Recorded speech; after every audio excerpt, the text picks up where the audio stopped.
want to talk a little bit more about where we're at right now with COVID. And I know, listen, I'm if anybody knows me, they know I get so tired of hearing about the pandemic, but it is still here. We are expecting full season. I don't know if there's any question we're going to get a full season. We're also expecting full stadiums. The Delta variant is causing issues, primarily for unvaccinated people. There have been some comments, and maybe you've heard this, maybe you haven't, if you live here in Iowa and you keep up with kind of the Iowa media. But we've heard some opinions out there from some of the Iowa media that, I don't want to put words in their mouth, but basically surprised that Kirk Ferentz hasn't mandated the vaccines for his players. Nebraska may be the one exception, but Northwestern, last check, they were over 95% vaccinated. Wisconsin, over 90%. Kirk Ferentz said 70. He said not quite 70. So that's a concern to me. But here's why I think the Iowa media, not everybody, but I'm thinking of one or two specific people, and you can guess, if you don't know who I'm talking about, you can guess as to who I'm talking about in the Iowa media. But there were some opinions voiced about how Kirk Ferentz has not mandated it, and basically shame on him for doing that. First of all, whether we like it or not, it's turned into a political issue. It shouldn't be. There's no question the vaccine should not be a political issue. But it has turned into such. But here's why I believe Kirk Ferentz has not mandated the vaccine, and that comes down to one simple fact. Last summer.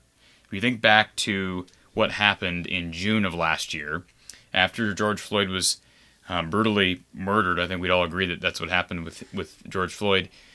It turned on Kirk Ferentz. Players kind of, I won't say revolted against the program, but came forward and expressed some concerns about where the program was at with Chris Doyle at the helm, and certainly Brian Ferentz was involved with some of those allegations. At times, Kirk Ferentz was accused of not being attentive enough to his players' needs. And so I think it's silly for anybody to look at Kirk and say, and I'm not saying you're doing this, but I've heard this viewpoint, well, you know, we know Kirk's political leanings. This explains why he's not mandating the vaccines. Kirk got the vaccine. He was very clear at Big Ten Media Days he wants his players to get vaccinated, but he's not mandating it. Imagine him mandating this vaccine. And again, I don't want to turn this into a social or political issue, but if you've got African American players who are uncomfortable taking the vaccine, what does this say to not only those black players, but I think more so from an image standpoint, a perception standpoint, especially nationally? Kirk Ferentz tells these players, you have to get vaccinated or you're not playing. That's not a good look. So I think Kirk is playing his cards wisely here, and I think the media, oblivious as they act at times, should understand that he's walking on eggshells, even though we're over a year removed from last season's issues.